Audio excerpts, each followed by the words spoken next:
세상은 늘 시끄럽습니다. 아침엔 알람 소리에 깨고 출근길엔 사람들의 발소리와 차량 경적이 뒤섞입니다. 퇴근 후엔 TV, 유튜브, SNS가 우리를 부릅니다. 잠시라도 조용히 있으면 불안한 시대. 그 속에서 고독은 마치 피해야 할 질병처럼 여겨집니다. 하지만 한 철학자는 그렇게 말하지 않았습니다. 고독은 인간의 본래 상태이며 진정한 지혜의 조건이다. 독일의 철학자 아르투어 쇼펜하우어. 그는 고독을 견디지 못하는 사람은 자신과의 대화 능력이 없는 사람이라 말했습니다. 그의 눈에 세상은 소음과 군중 속에서 스스로를 잃어가는 사람들로 가득 차 있었습니다.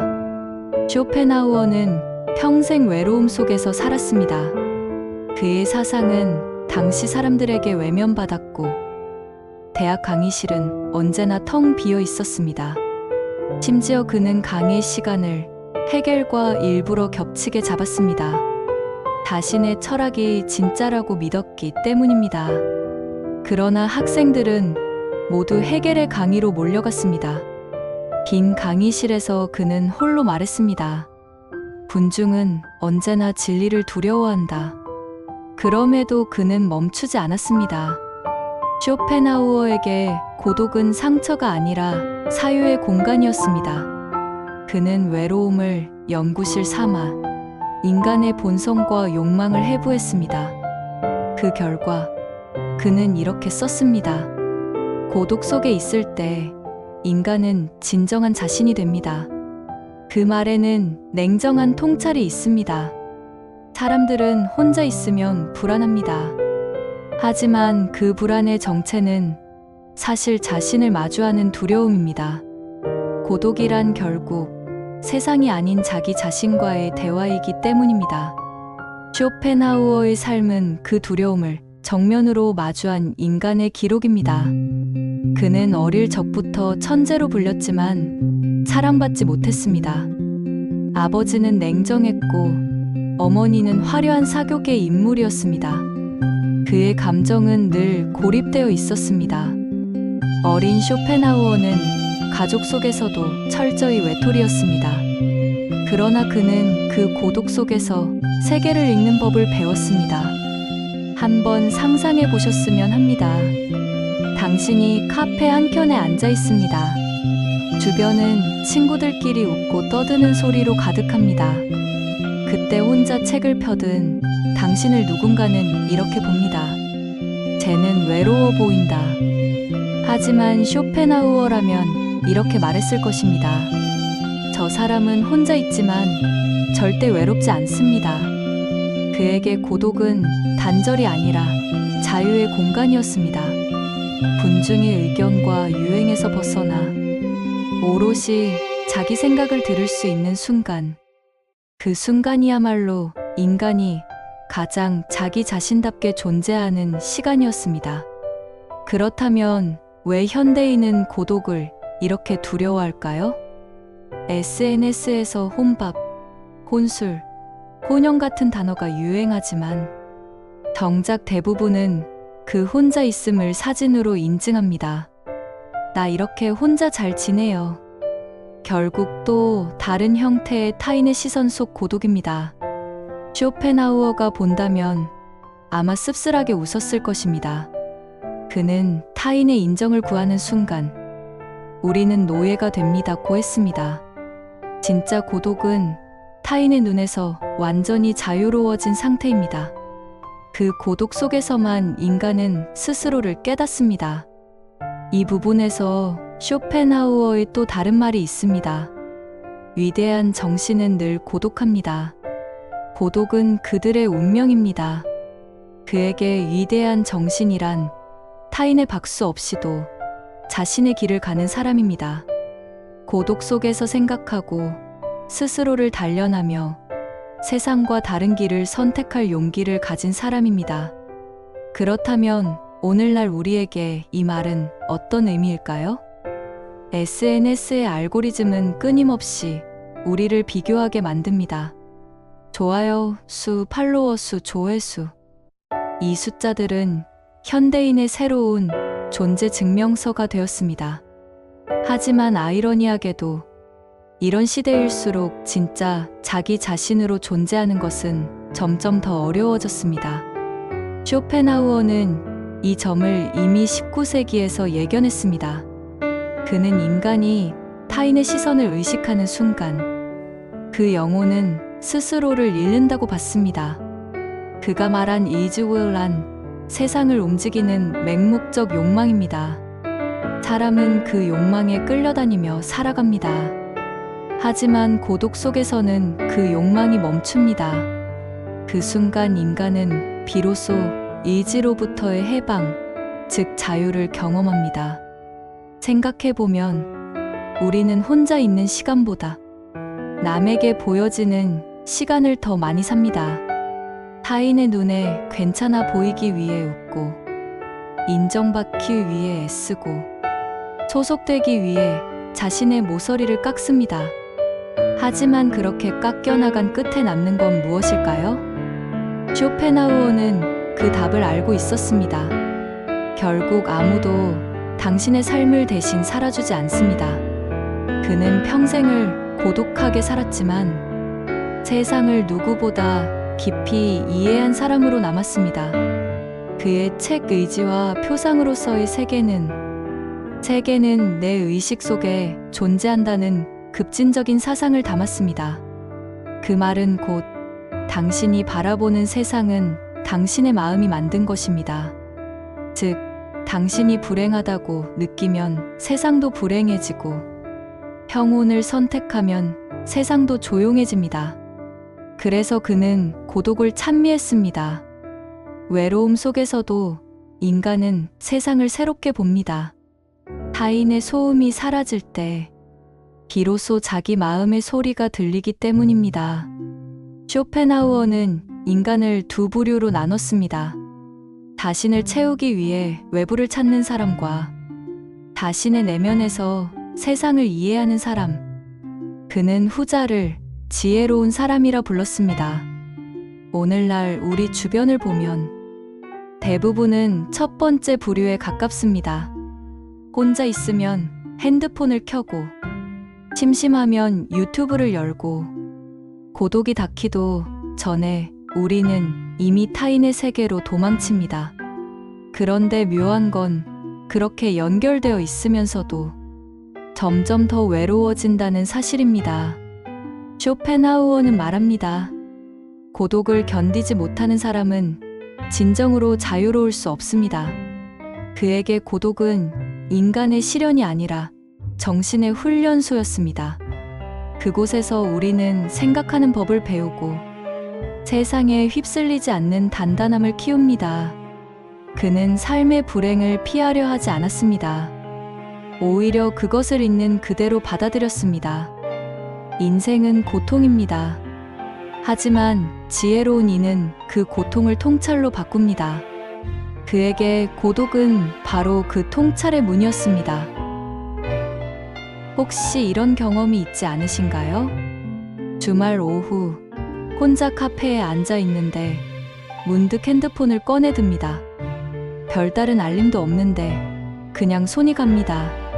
그리고 10분 뒤 우리는 또다시 타인의 세상 속으로 들어갑니다. 누군가는 여행을 갔고 누군가는 새 차를 샀습니다. 그때 마음 한쪽에서 작은 목소리가 들립니다. 나는 지금 뭐 하고 있지? 이것이 바로 현대인의 고독 공포입니다. 우리는 혼자 있는 순간에도 완전히 혼자가 아닙니다. 화면 속 세계가 계속 우리를 잡아당기기 때문입니다. 그러나 쇼펜하우어는 말했습니다. 인간은 외부에서 자신을 찾으려는 한 결코 평화를 얻지 못합니다. 그의 말처럼 고독을 피하려는 우리의 모든 시도는 결국 또 다른 불안을 부릅니다. 왜냐하면 진짜 평화는 외부가 아닌 내부에서 시작되기 때문입니다. 그는 행복은 내면의 상태이지 외부의 조건이 아닙니다라고 단언했습니다. 그래서 쇼펜하우어에게 고독은 불행이 아니라 행복의 전제 조건이었습니다. 그는 인간이 불행해지는 이유를 이렇게 설명했습니다. 사람들은 자기 안을 들여다볼 시간이 없기 때문입니다. 끊임없이 외부를 향해 달리고 남의 눈을 의식하며 살기 때문에 자기 마음의 소리를 듣지 못한다는 것입니다. 그런데 우리는 왜 그렇게 자신을 외면할까요? 그 이유는 단순합니다. 자기 안에는 때로 보기 싫은 것들이 있기 때문입니다. 후회, 열등감, 불안, 두려움, 미움, 고독은 그 감정들이 고스란히 떠오르게 만듭니다. 그래서 우리는 무의식적으로 고독을 불편한 거울로 느낍니다. 하지만 쇼펜하우어는 말했습니다. 고통을 외면하지 마십시오. 그것은 진리를 향한 첫 관문입니다. 그는 외로움을 피하지 않고 정면으로 바라보았습니다. 그리고 그 속에서 깨달았습니다. 고독이야말로 인간을 가장 진실하게 만든다는 것을. 이쯤에서 한 장면을 떠올려 보겠습니다. 조용한 산속, 아무도 없는 길을 걷는 사람. 바람이 나무잎을 흔들고 발밑에서는 낙엽이 바스락거립니다. 그 소리 외엔 아무것도 없습니다. 그런데 신기하게도 그 순간 사람은 두려움보다 평온함을 느낍니다. 왜일까요? 세상과 나 사이의 경계가 사라지기 때문입니다. 쇼펜하우어는 이것을 세계와 나의 합일이라 불렀습니다. 그는 예술을 통해 그 합일의 순간을 경험할 수 있다고 봤습니다. 예술가는 세상과 자신을 분리하지 않고 하나의 리듬으로 느낍니다. 그는 말했습니다. 예술은 의지로부터 벗어난 인간의 해방입니다. 즉, 예술적 몰입 상태는 고독 속 자유를 상징합니다. 고독을 두려워하지 않는다는 것은 곧 자신을 잃지 않고 세상을 바라볼 수 있다는 뜻입니다. 쇼펜하우어는 이렇게 말했습니다. 사람은 고독 속에서야 자신이 누구인지 알게 됩니다. 이 문장은 마치 거울 같습니다. 우리가 혼자일 때 비로소 보게 되는 것은 세상이 아니라 나 자신이기 때문입니다. 이 말을 들으면 어떤 사람은 이렇게 말합니다. 그래도 사람은 사회적 동물이잖아요. 혼자만의 삶은 외롭고 쓸쓸하지 않나요? 물론 쇼펜하우어도 그것을 몰랐던 건 아닙니다. 그는 인간이 관계 속에서 상처받을 수밖에 없는 존재라는 사실을 누구보다 잘 알았습니다. 그래서 그는 인간관계를 필요하지만 위험한 불로 비유했습니다. 너무 가까이 가면 데이고 너무 멀어지면 춥습니다. 그래서 그는 관계의 거리를 조절하는 지혜를 고독 속에서 배웠습니다.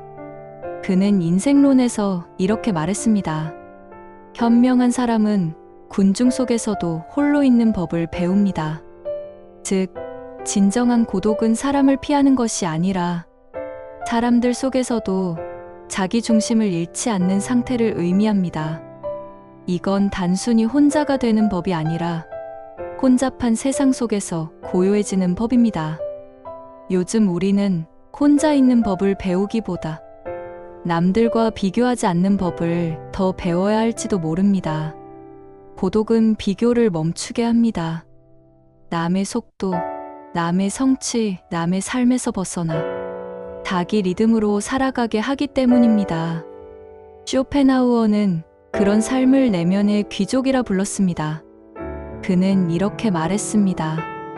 평범한 사람은 시간을 보내기 위해 살아가고 위대한 사람은 시간을 채우기 위해 삽니다.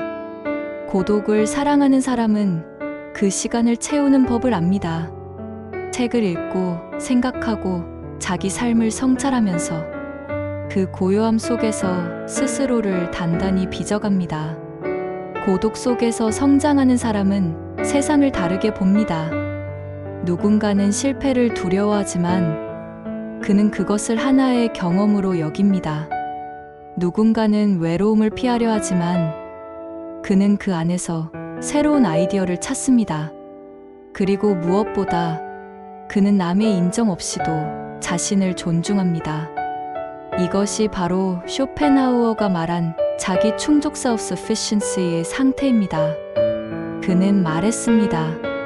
자신 안에서 즐거움을 찾을 수 없는 자는 세상 어디에서도 그것을 찾지 못합니다.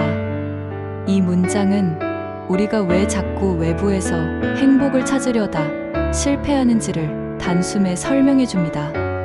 우리는 좋아요, 승진, 돈, 사랑 같은 외부의 보상으로 자신을 증명하려 하지만 그 모든 것이 사라졌을 때 남는 건 결국 자신뿐입니다. 그래서 그는 고독 속에서 자존감을 회복하라고 말합니다. 고독은 나약한 사람의 증거가 아닙니다. 오히려 고독을 견디는 힘이 있는 사람만이 자기 인생을 스스로 책임질 수 있습니다. 쇼펜하우어는 고독을 이렇게 정의했습니다. 고독은 자유의 다른 이름입니다. 그렇다면 고독을 즐기기 위한 첫걸음은 무엇일까요? 그는 사유의 습관을 들이라고 조언합니다. 하루 중 단 10분이라도 조용히 앉아 자신에게 묻는 것입니다. 나는 지금 어디로 가고 있는가? 이 선택은 내 욕망인가? 남의 기대인가? 이 단순한 질문들이 고독의 문을 여는 열쇠입니다. 잠시 멈춰 생각해 보시길 바랍니다. 당신은 마지막으로 아무에게도 보여주지 않을 시간을 언제 가졌나요? 사진도 메시지도 SNS도 없이 그저 자신에게 집중했던 순간이 있나요?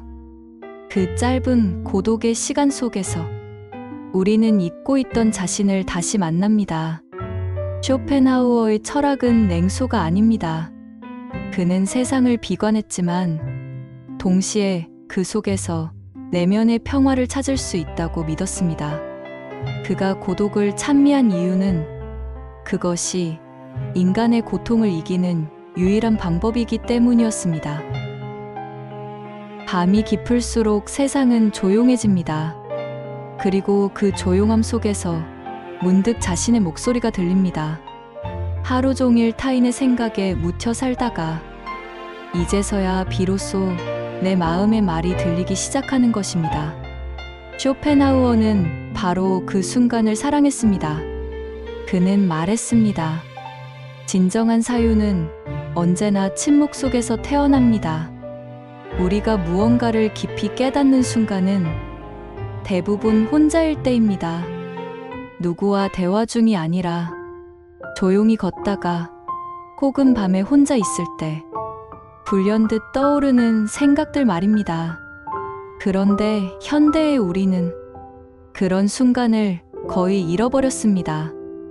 우리는 혼자 있는 순간을 참지 못하고 그 공백을 무언가로 채우려 합니다. 음악을 틀고 동영상을 보고 대화를 겁니다. 고독이 아닌 자극에 익숙해져 버렸습니다. 하지만 쇼펜하우어는 단호히 말했습니다. 자극이 많은 삶은 깊이가 없습니다. 그는 고독을 통해서만 인간이 스스로의 깊이를 회복할 수 있다고 믿었습니다. 그래서 그는 고독을 견디는 법을 지혜의 시작이라 불렀습니다. 그의 인생은 그것을 증명하는 여정이었습니다. 그는 세상과 타협하지 않았습니다. 자신의 철학이 외면받을 때도 그래도 나는 옳다는 믿음을 놓지 않았습니다. 그 믿음이 있었기에 그는 비록 외로웠지만 결코 무너지지 않았습니다. 그의 삶은 한편의 실험 같았습니다. 외로움 속에서도 인간은 얼마나 자유로울 수 있는가? 그는 세상의 인정 없이도 행복할 수 있는지 스스로에게 묻고 또 물었습니다. 그리고 결국 그는 그 답을 찾아냈습니다. 나는 세상에 속하지 않습니다. 그렇기에 세상은 나를 해치지 못합니다. 이 말은 단순한 체념이 아닙니다. 그는 세상과의 거리를 두면서 오히려 세상을 더 명확히 보았습니다. 그 거리감이 바로 고독의 지혜였습니다. 고독 속의 사람은 관찰자가 됩니다. 세상에 휘둘리지 않고 사람의 욕망을 멀리서 바라봅니다. 그는 묻습니다. 사람들은 왜 그토록 남의 인생을 살려 하는가? 그리고 답합니다. 그들은 자신이 누구인지 모릅니다. 그래서 남을 흉내냅니다. 이 문장은 마치 현대 사회를 예언한 것 같습니다. 지금 우리는 남의 삶을 소비하며 살아갑니다. 유튜브의 일상 브이로그, 인스타그램의 여행 사진, 남의 하루를 보며 내 하루를 비교합니다. 그러다 보면 내 삶이 점점 희미해집니다. 쇼펜하우어는 이렇게 경고합니다. 자기 삶을 살지 못하는 사람은 결국 타인의 그림자가 됩니다. 그의 철학은 냉혹하지만 동시에 따뜻한 진실을 품고 있습니다. 고독은 단절이 아니라 자기 존재의 복원이기 때문입니다. 그는 또 이렇게 말했습니다. 자신의 영혼에 귀 기울이는 사람은 결코 외롭지 않습니다. 그에게 고독이란 세상과의 단절이 아니라 자기 영혼과의 대화였습니다. 그 대화를 통해 인간은 진짜 자신을 다시 만납니다. 이제 잠시 당신에게 묻고 싶습니다. 당신은 마지막으로 스스로에게 말을 건 게 언제인가요? 괜찮니? 이건 정말 내가 원하는 삶이니? 그 단순한 질문 하나가 고독을 두려움이 아닌 지혜로 바꾸는 시작입니다. 고독을 사랑한다는 건 세상을 외면하겠다는 뜻이 아닙니다. 오히려 세상을 더 명확히 바라보겠다는 결심입니다. 군중의 소음에서 잠시 벗어나 나만의 시선으로 세상을 다시 바라보는 용기. 그것이 바로 쇼펜하우어식 고독의 품격입니다. 그는 이렇게 말합니다. 군중 속의 소란보다 고독 속의 고요가 더 큰 축복입니다. 이 말은 단순히 혼자 있으십시오는 권유가 아닙니다. 그는 우리에게 자기 자신에게 돌아가십시오라고 말하고 있는 것입니다. 그렇다면 고독 속에서 무엇을 해야 할까요? 쇼펜하우어는 3가지를 제안했습니다. 첫째, 사유하십시오. 둘째, 배우십시오. 셋째, 예술을 느끼십시오. 이 3가지가 인간을 고독 속에서도 풍요롭게 만든다고 했습니다. 그는 특히 독서를 사랑했습니다. 책은 그의 가장 충실한 벗이었습니다. 그는 말했습니다. 좋은 책은 고독의 시간을 금처럼 만들어줍니다. 누군가는 외로워서 책을 펴지만 그는 책을 통해 더 깊은 고독 속으로 들어갔습니다. 그리고 그 속에서 새로운 세계를 만났습니다. 쇼펜하우어의 고독은 단순한 은둔이 아니었습니다. 그는 세상을 외면한 것이 아니라 세상을 다른 각도에서 바라본 사람이었습니다. 그에게 고독은 삶을 통찰하는 창문이었습니다. 그는 철학자로서 인간의 고통과 불행을 누구보다 솔직하게 직시했습니다. 하지만 그 끝에서 그는 평화를 발견했습니다. 그 평화는 타인에게서 온 것이 아니라 오로지 자기 자신 안에서 비롯된 것이었습니다. 그래서 그는 이렇게 말했습니다. 행복이란 외부의 어떤 사건이 아니라 내면의 상태입니다. 그에게 행복은 고독을 받아들일 용기와 자신을 존중하는 마음이었습니다. 우리가 외로움을 느끼는 이유는 사실 누군가가 없어서가 아니라 자신과의 관계가 끊어졌기 때문입니다. 고독은 그 관계를 회복하는 기회입니다. 그러니 이제 고독을 두려워하지 마십시오. 그것은 벌이 아니라 선물입니다. 누구도 대신 경험할 수 없는 당신만의 깊은 시간입니다. 쇼펜하우어는 생애의 마지막까지 홀로 살았습니다. 하지만 그는 결코 불행하지 않았습니다. 오히려 그 어느 철학자보다 평온하고 단단한 얼굴로 세상을 떠났습니다. 그의 삶은 이렇게 속삭이는 듯합니다. 진정한 평화는 혼자 있는 법을 배운 사람의 얼굴에 있습니다. 고독은 우리를 외롭게 하지 않습니다. 오히려 세상에 휩쓸린 자신을 다시 제자리로 돌려놓습니다. 그리고 이제 당신에게 마지막으로 묻고 싶습니다. 오늘 당신은 얼마나 자신과 함께 있었나요? 만약 단 몇 분이라도 스스로와 대화했다면 그건 이미 쇼펜하우어의 제자로서 첫걸음을 뗀 것입니다. 고독은 두려움의 이름이 아닙니다. 그건 성숙의 이름입니다. 당신이 혼자일 때 세상은 비로소 조용해지고 그 조용함 속에서 당신은 진짜 자신을 만나게 될 것입니다. 오늘 밤 잠들기 전 잠시 조명을 끄고 자신에게 이렇게 속삭여 보시길 바랍니다. 괜찮아. 혼자라도 충분히 괜찮아. 그 한마디가 당신을 세상으로부터 자유롭게 할 것입니다. 그리고 아마 쇼펜하우어는 그 순간 당신 곁에 앉아 이렇게 말할지도 모릅니다. 고독은 너의 친구입니다. 그 친구를 사랑하는 법을 배우십시오. 그러면 세상은 더 이상 너를 두렵게 하지 못할 것입니다. 혼자 있을 때 나는 가장 온전합니다. 감사합니다.